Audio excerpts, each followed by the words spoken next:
Hello बच्चों, कैसे हैं आप लोग। आशा करते हैं एकदम बढ़िया होंगे।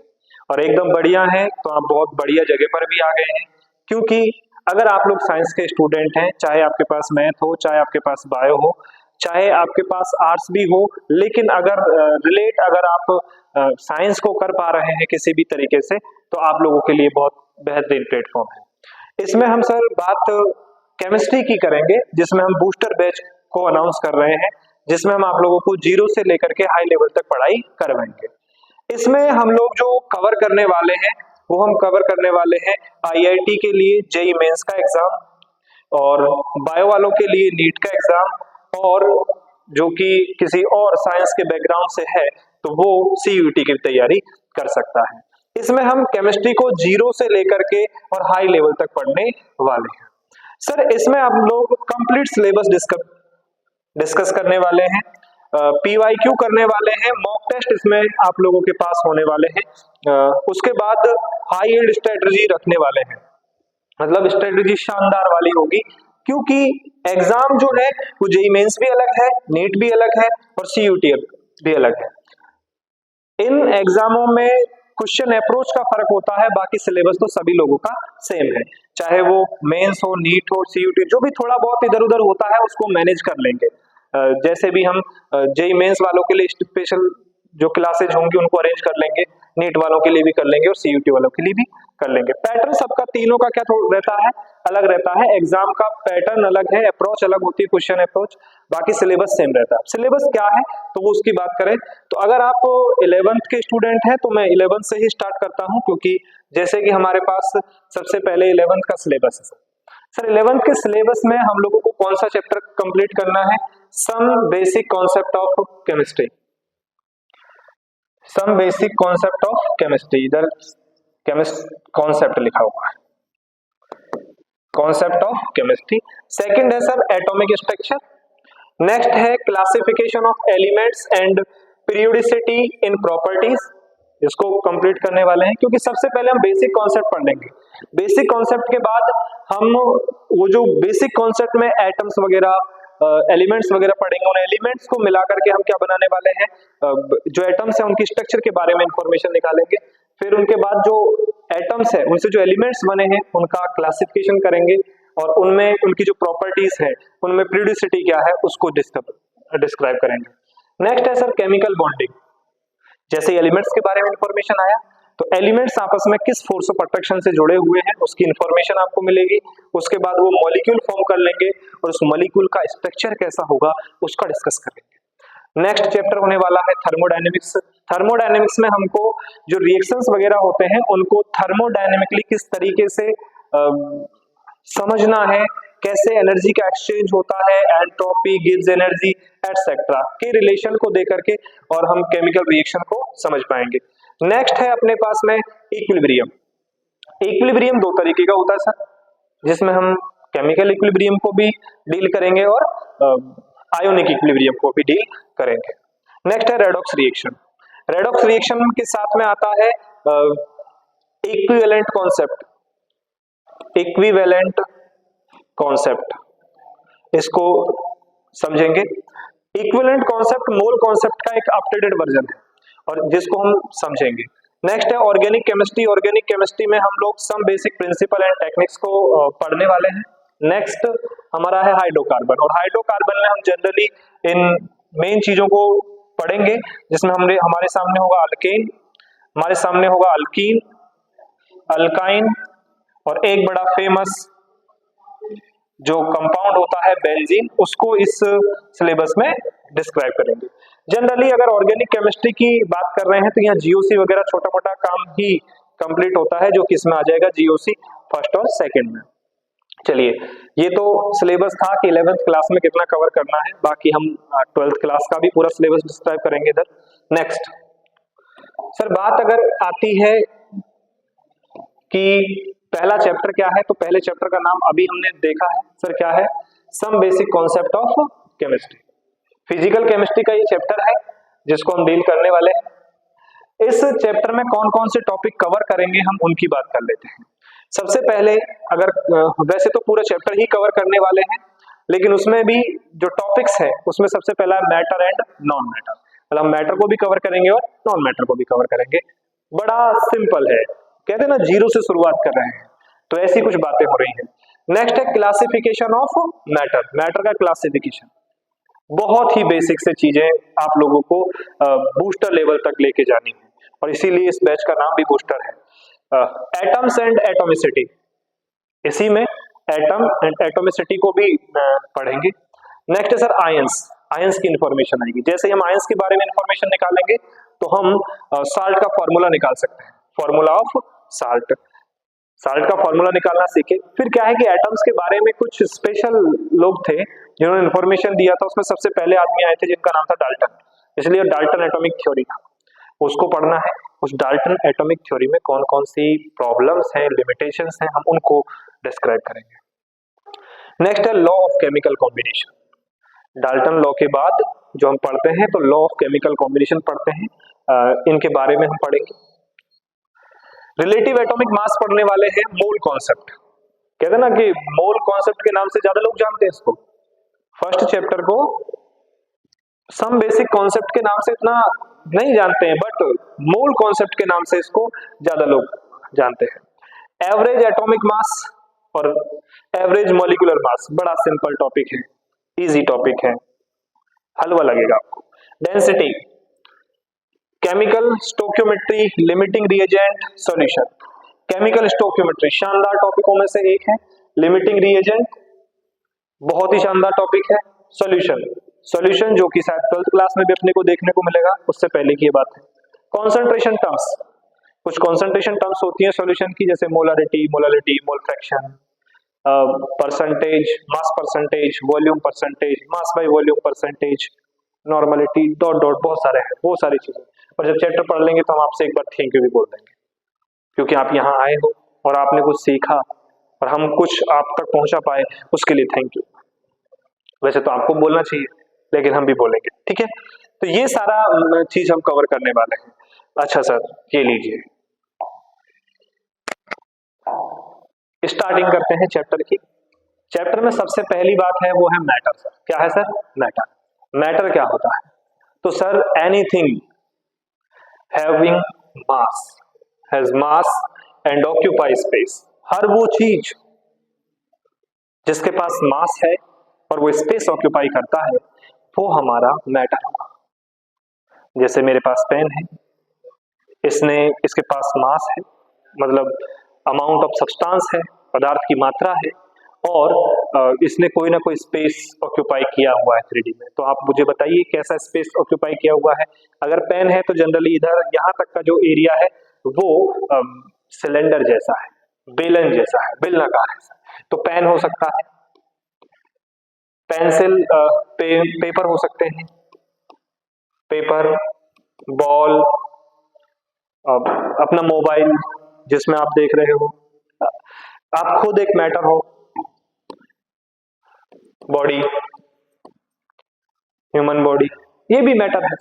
नॉन मैटर कौन सी चीज रहेगी सर? नॉन मैटर वो चीज रहेगी सर जिसके पास ना तो मास होगा ना स्पेस ऑक्यूपाई करेगा। अब आप कहोगे सर ऐसी कौन सी चीज है जो जिसके पास मास भी नहीं है और स्पेस ऑक्यूपाई नहीं करती?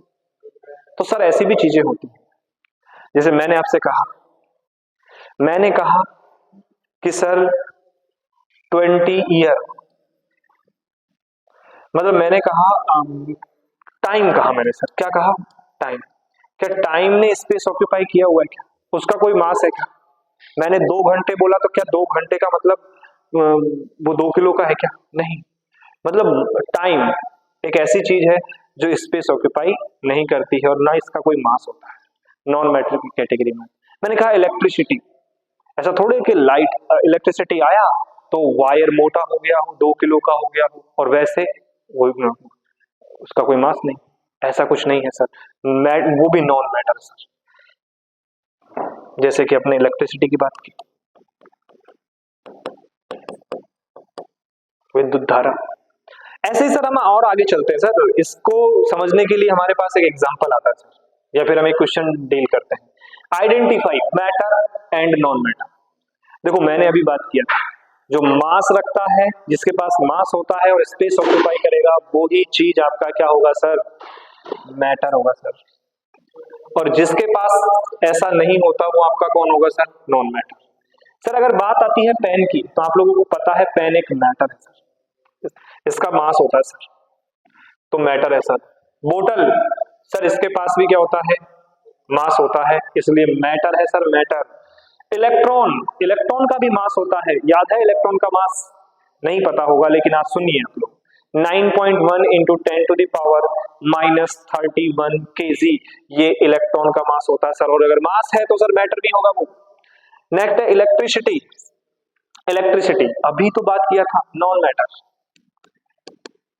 नेक्स्ट अगर हम बात करें बुक, बुक भी सर आपका नॉन मैटर, सॉरी मैटर है sir. Time, time non matter है सर, अभी तो बात किया था सर टाइम के बारे में भी। सर लव, लव भी नॉन मैटर है सर।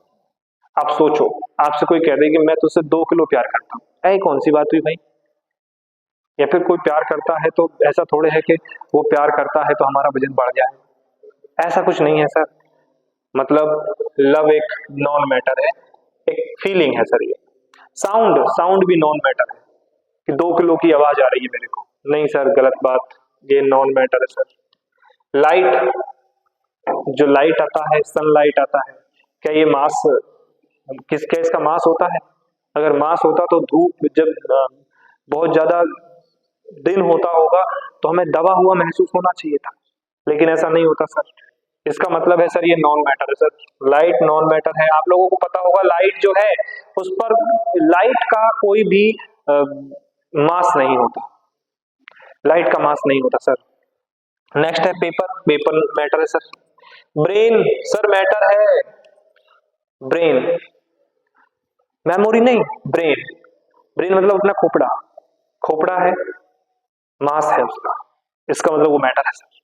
स्मोक, धुआं, मैटर है सर, स्पेस ऑक्यूपाई किया है धुआं, और कोई ना कोई उसका मास भी है, क्योंकि छोटे छोटे पार्टिकल है लेकिन मास तो है सर, मैटर है सर यहाँ पे। नेक्स्ट सर, ये भी आप लोग पॉज करके नोट समझ सकते हो, खुद बता सकते हो। ह्यूमन मेमोरी, सर बात मेमोरी की हो रही है आज, मेमोरी की बात हो रही है आज, उस सब्सटेंस की बात नहीं हो रही है, मेमोरी। किसी को कोई चीज याद हो जाती है, किसी को नहीं हो पाती, इसका मतलब समझ रहे हो कि जिसका मेमोरी अच्छा है, इसका मतलब वो थोड़े उसका उसका वेट भी, उसका मास भी ज्यादा होगा, ऐसा कोई जरूरी नहीं है। मतलब ये नॉन मैटर है सर, बहुत इंपॉर्टेंट एग्जांपल है। नेक्स्ट है हीट, हीट, टेम्परेचर, आप लोग देखो कि 40 डिग्री सेल्सियस और 100 डिग्री सेल्सियस, आप सोचो सर, क्या 100 डिग्री सेल्सियस होते ही ऐसा लगता है कि आज ज्यादा टेम्परेचर मास हो गया है? टेम्परेचर में मास नहीं होता सर, थोड़ा लॉजिक लगाओ, टेम्परेचर कभी भी मास से रिलेटेड नहीं हो सकता, तो सर ये नॉन मैटर हो जाएगा सर। फॉग, फॉग को तो जानते हैं सर, कोहरा होता है, बिल्कुल ये मास है सर, मास हो, मास है और स्पेस ऑक्यूपाई किया। हैप्पीनेस, खुशी, कोई कम खुश है तो क्या वो 1 किलो का ही रह जाएगा क्या? जो ज्यादा खुश है वो 500 किलो का हो जाएगा? ऐसा कुछ नहीं है सर। हैप्पीनेस मतलब ये भी नॉन मैटर है सर। एज, एज भी सर नॉन मैटर है सर। आप सोच सकते हो हमारे कोई थॉट्स आए, थॉट्स आए, कुछ भी थॉट्स आ सकता है, तो थॉट्स भी आपके नॉन मैटर होते हैं sir. Main drop of rain, बारिश की एक बूंद की बात हो रही है सर, अगर बारिश की बूंद है तो उसमें मैटर है सर। बारिश की बूंद मतलब पानी, पानी का मतलब क्या है सर कि वो मैटर है सर, क्या है सर? मैटर। और थोड़ा फील करिए, रेनफॉल, बारिश हो रहा है, बारिश नॉन मैटर है, बारिश एक प्रॉपर्टी है सर, नॉन मैटर है सर। इस बात को ध्यान रखेंगे, दोनों शानदार एग्जाम्पल। डिप्रेशन, अच्छा किसी का डिप्रेशन 1 किलो है, किसी का 5 किलो है, ऐसे कोई कैलकुलेट कर पाता है? नहीं, मतलब नॉन मैटर है सर। डिप्रेशन जैसी चीज नॉन मैटर होता है। इंटेलिजेंसी, ये भी नॉन मैटर है सर। ऐसा थोड़ी है कि इंटेलिजेंट आदमी का तो खोपड़ा बड़ा होगा और बाकी का सबका छोटा, ये कोई जरूरी नहीं। नेक्स्ट है बॉल, सर मैटर है सर, बॉल को कौन नहीं जानता, देखा हुआ है हमारा। एंगर, गुस्सा, गुस्सा नॉन मैटर है सर, थोड़ा फील करिए, matter non matter. Density, density, sir density एक ऐसा प्रॉपर्टी है जो जनरली नॉन मैटर है, बट ये अगर रिलेटिव की बात करें कि एक से दूसरा डेंसिटी कम या ज्यादा है तो हम ये बता सकते हैं कि उसका मास कम या ज्यादा है, क्योंकि डेंसिटी इज इक्वल टू क्या होता है, मास बाई वॉल्यूम। इसका मतलब है कि डेंसिटी जो है वो मास पर डिपेंड करती है। लेकिन सर अगर डायरेक्ट डेंसिटी की बात कर रहे हैं तो वो नॉन मैटर है, क्योंकि प्रॉपर्टी है सर। क्या है? प्रॉपर्टी। प्रॉपर्टी। और सर रिलेटिव डेंसिटी की बात कर रहे हैं तो वो मैटर की तरह बिहेव करेगा, क्योंकि अब हमें ये पता चल गया है कि वो चीज दूसरी चीज से कितना भारी है, सॉरी कितना डेंस है और कितना नहीं, तो वो चीज है sir. Car, car sir matter है, कौन नहीं जानता, स्पेस ऑक्यूपाई किया हुआ है, मैटर है सर। स्लिप, सोना, नॉन मैटर है, नॉन मैटर है, मैं ज्यादा कुछ बात करूंगा नहीं। टेम्परेचर सर अभी अभी बात किया था, नॉन मैटर है। आप लोग क्या इस क्वेश्चन को समझ पाए, क्या आइडेंटिफाई कर पाए हैं मैटर और नॉन मैटर क्या है? तो थोड़ा लॉजिक यूज करिएगा और बिल्कुल जीरो से पढ़ने की कोशिश कर रहे हैं। मैटर नॉन मैटर कोई बहुत बड़ा टॉपिक नहीं होता, लेकिन इसमें आने वाली हर एक छोटी छोटी चीज को डिस्क्राइब किया है, ध्यान से देखिए। Next sir, classification of matter. मैंने अभी बोला था कि मैटर का जो क्लासिफिकेशन है वो सेकंड टॉपिक हो गया हमारा, मैटर और नॉन मैटर के अलावा। तो क्लासिफिकेशन ऑफ मैटर की अगर हम बात कर रहे हैं तो क्लासिफिकेशन ऑफ मैटर जो है उसको हम टू टाइप से क्लासिफाई कर रहे हैं, जिसमें एक है फिजिकल प्रॉपर्टी के अकॉर्डिंग, ये फिजिकल क्लासिफिकेशन, और सेकंड जो है सर वो है chemical classification. Sir physical classification में मैटर को हम जनरली तीन टाइप्स में डिवाइड करते हैं, और वो तीन टाइप्स क्या हैं आप लोग भी जानते होंगे कि हम फिजिकली किसी भी मैटर के बारे में क्या इंफॉर्मेशन निकाल सकते हैं। तो हम ये कह सकते हैं कि कोई जो मैटर है वो या तो सॉलिड है या लिक्विड है या फिर गैस है। जनरली मेन टाइप तो तीन ही है, सॉलिड, लिक्विड और गैस। बाकी दो और स्टेट डिस्कवर हैं फिजिकली, और उन दोनों का नाम है, एक का नाम है प्लाज्मा और एक है बोस आइंस्टाइन कंडेंसेट। अपने लिए इतनी इंपॉर्टेंट नहीं है, लेकिन फिर भी एग्जामिनर का कोई भरोसा नहीं होता, कैसा भी क्वेश्चन बना के डाल सकता है, इसलिए थोड़ा सा ध्यान तो रखेंगे, लेकिन अपने लिए इतना इंपॉर्टेंट नहीं। केमिकली क्लासिफिकेशन करें तो फिजिकली तो हम देख करके समझ पाते हैं, लेकिन केमिकली हम डायरेक्ट देख करके नहीं बता पाएंगे, तो उसके लिए कुछ केमिकल प्रोसेस रहे होंगे, और उन केमिकल प्रोसेस को अकॉर्डिंग हम मैटर को टू टाइप्स में डिवाइड कर सकते हैं। एक होता है प्योर सब्सटेंस और एक होता है अपना इम्प्योर। अच्छा नहीं लगा इम्प्योर बोलना, तो कहता भाई इम्प्योर का मतलब ऐसे गंदा नहीं बोलो मेरे को, वो कहता है कि इम्प्योर की जगह आप मिक्सचर बोल दो, मैं खुश रहूंगा। तो सर ध्यान रखना, इम्प्योर नहीं बोलना है, एक को बोलना है प्योर सब्सटेंस और दूसरे को क्या बोलना है सर, मिक्सचर बोलना है। क्या बोलना है सर, मिक्सचर। केमिकली क्या होता है, प्योर सब्सटेंस और मिक्सचर। प्योर सब्सटेंस जो होता है ना सर, फिर उसको टू टाइप्स में डिवाइड कर दिया है। प्योर चीज दो तरीके की हो सकती है, एक तो एलिमेंट वाइज हो सकती है, एक कंपाउंड टाइप का हो सकता है। तो सर जो आपका प्योर सब्सटेंस है वो एलिमेंट हो सकते हैं या फिर वो क्या हो सकते हैं, कंपाउंड।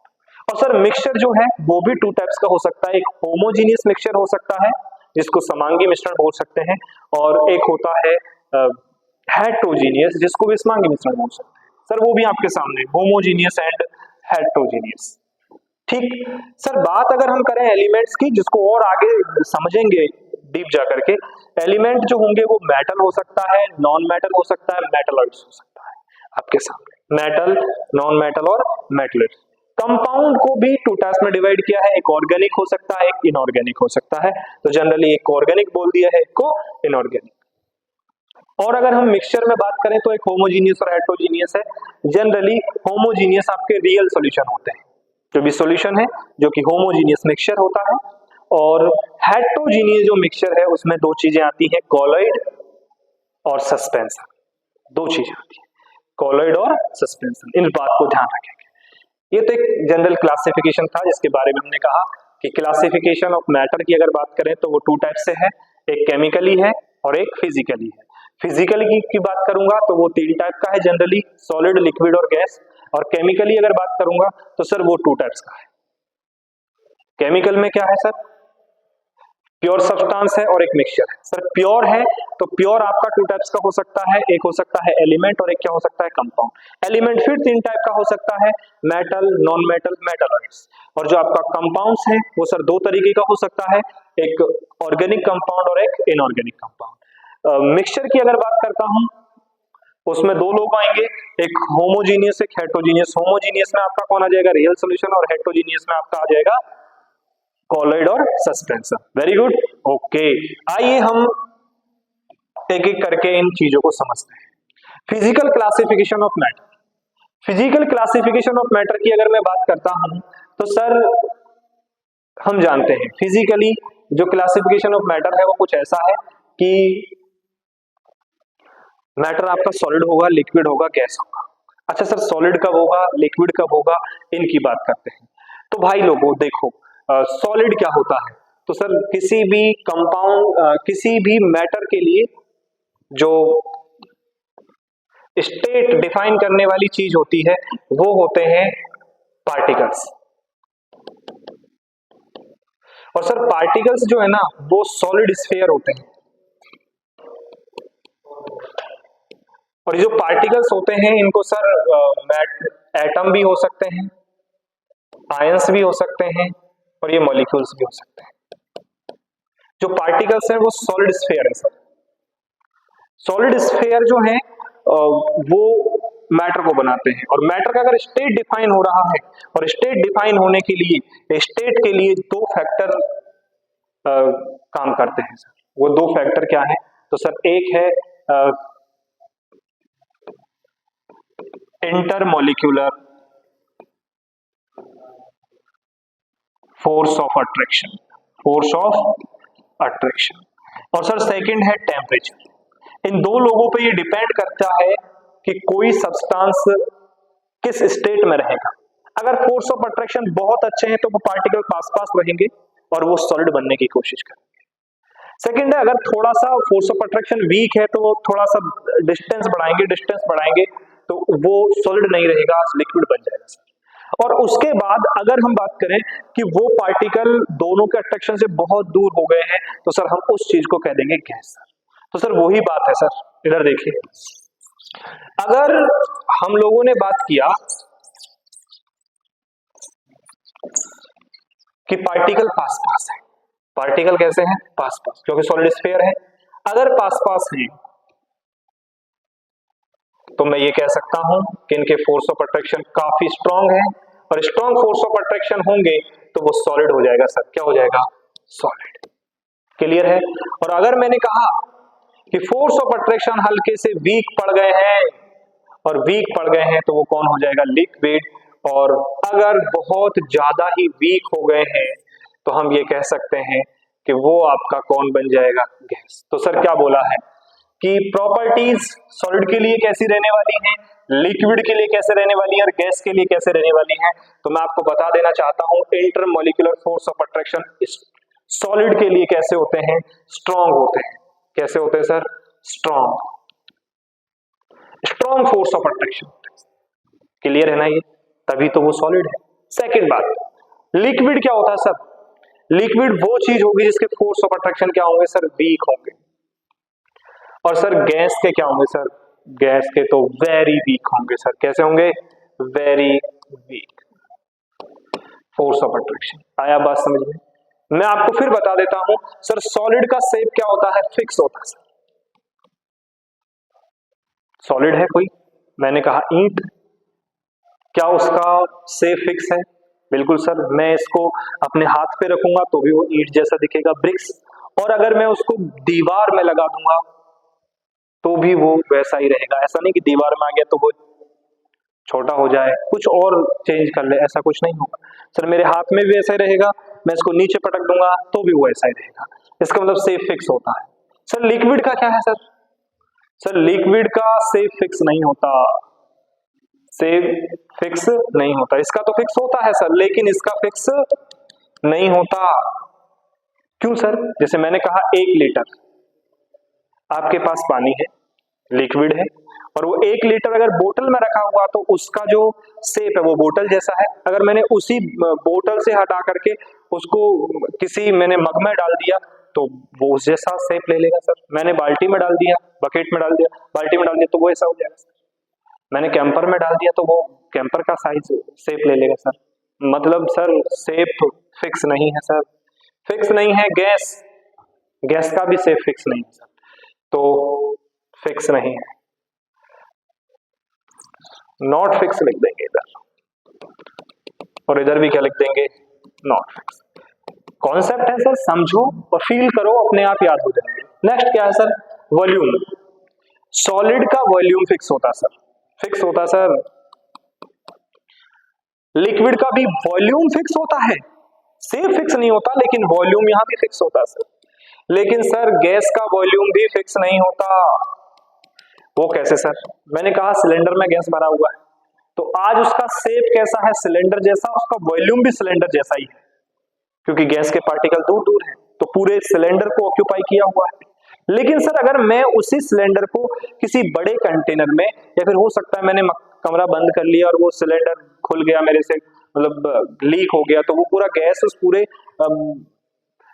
रूम में डिस्ट्रीब्यूट हो जाएगी। और आज जब हम उसके वॉल्यूम की बात करेंगे तो वो पूरे रूम के वॉल्यूम के इक्वल आएगा उस गैस का वॉल्यूम।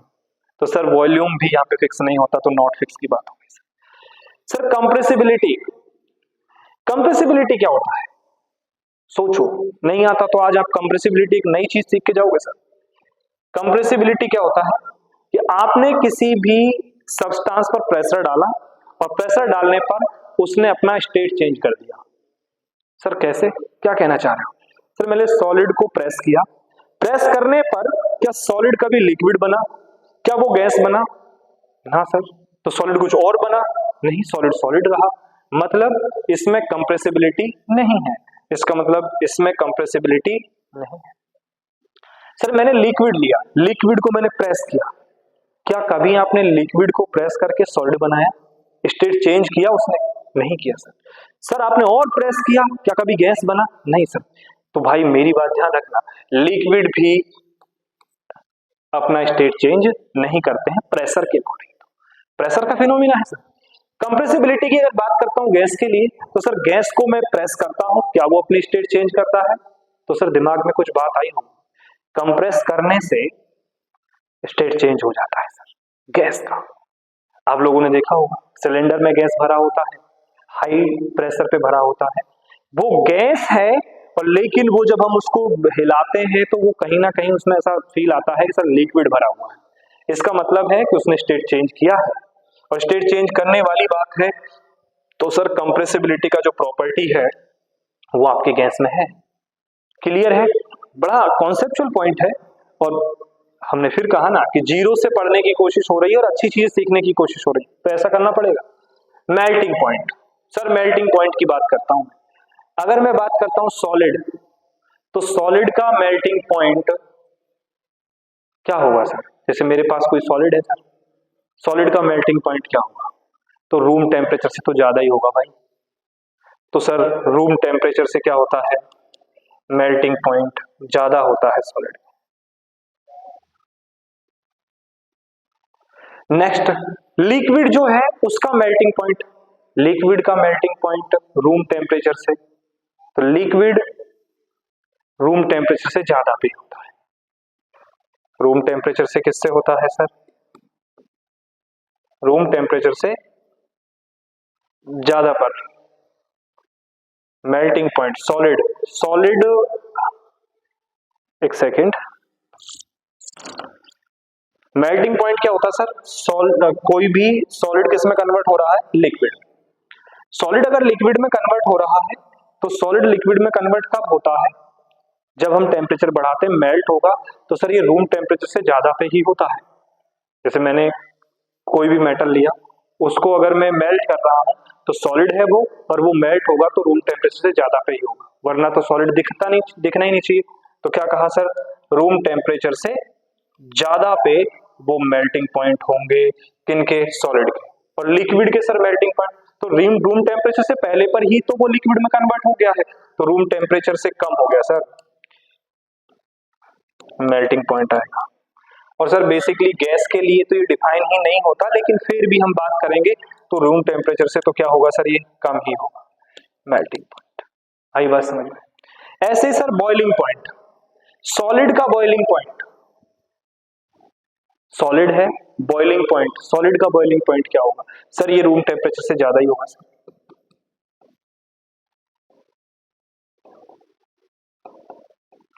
सर लिक्विड का बॉइलिंग पॉइंट, ये भी रूम टेम्परेचर से ज्यादा ही होगा।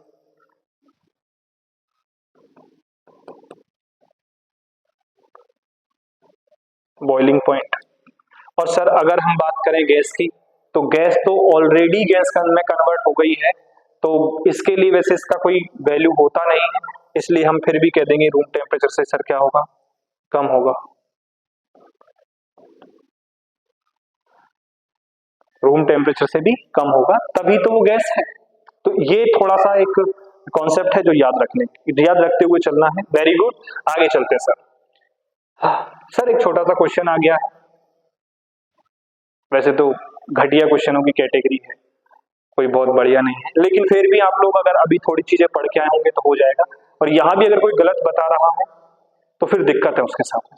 देखिए, which vessel has the matter having least intermolecular force of attraction, ऐसा कौन सा है जिसमें लीस्ट फोर्स ऑफ अट्रैक्शन है? क्या इसमें least of force of attraction है कि सर सेकंड में या तो थर्ड में? तो sir least force of attraction है, तो मैं ये कह सकता हूं कि उनके पार्टिकल्स का जो डिस्टेंस है वो ज्यादा रहेगा सर। बताइए पार्टिकल का डिस्टेंस इधर ज्यादा है या इधर ज्यादा है या फिर इधर ज्यादा है? तो सर यहां फोर्स ऑफ अट्रैक्शन वीक होंगे, और वीक मतलब लीस्ट फोर्स ऑफ अट्रैक्शन है, तो वेसल नंबर थर्ड इसका करेक्ट आंसर हो जाएगा। कोई बड़ी बात नहीं थी, आप खुद भी कर सकते थे। वेरी गुड, आपने किया होगा।